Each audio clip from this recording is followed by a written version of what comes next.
space combat, the Belkan War. All held the finite and infinite as unrelated.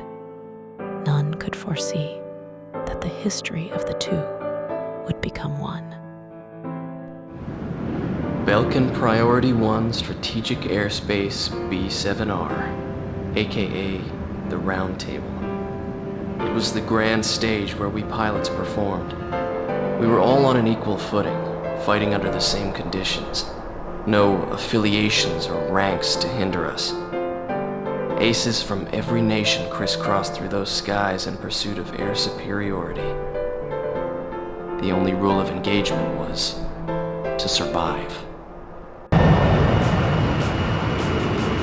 Com team, this is Eagle Eye. Penetrate B7R and get a feel for the surroundings. Com 2, roger. This kind of job isn't what I'm about.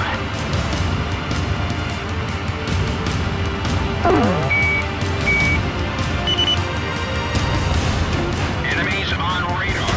Exercise caution. Mission 3, the Round Table. 3 days after the fires of Route 171, the sky over the Round Table was waiting. Cold, silent, and hungry for legends. On 20 April 1995, the third battle of the Belkan War unfolded above Area B7R, a graveyard of aces ringed by mountains that turned radar into lies.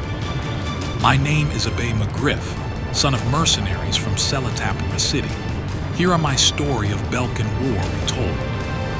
Among the mercenaries gathering for the incursion, Father was no longer just another hired gun.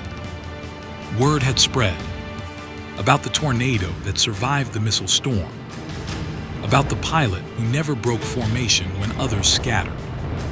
This time, command gave him something different. A Gripen was given to his ride. Vast, vicious, built for the knife fight of the skies. His role was clear.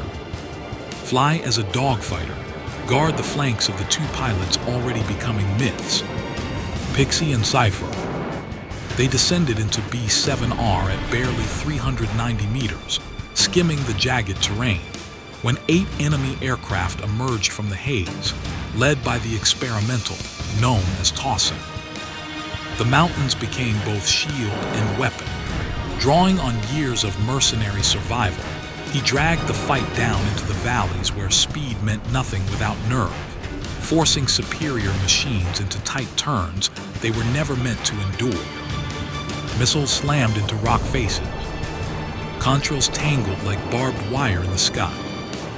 One by one, the enemy fell behind them, burning wreckage marking the path forward.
B-7R never gave victories cheaply. As they crossed the sector, 4 Belkan Air Force Typhoons of Rot Squadron dropped in. Sleek, modern, deadlier than anything before.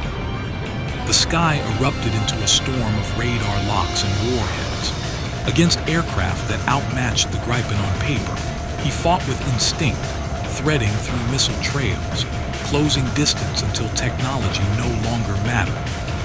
Only pilot against pilot.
When the smoke cleared, Rot Squadron was gone, and a new name had begun circulating in frightened whispers across Belkan channels.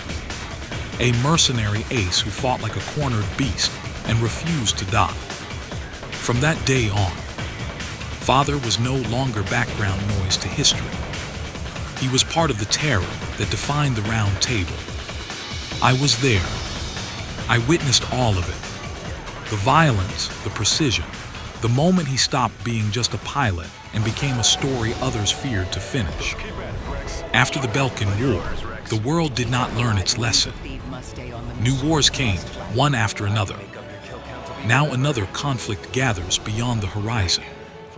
The call has reached me at last, and as engines spool up once more, I prepares to return to the heavens. Not as a witness this time, but as the one others will remember when the sky begins to burn again. I'll be airborne again. I will be. Rise above. Obey McGriff. Please subscribe.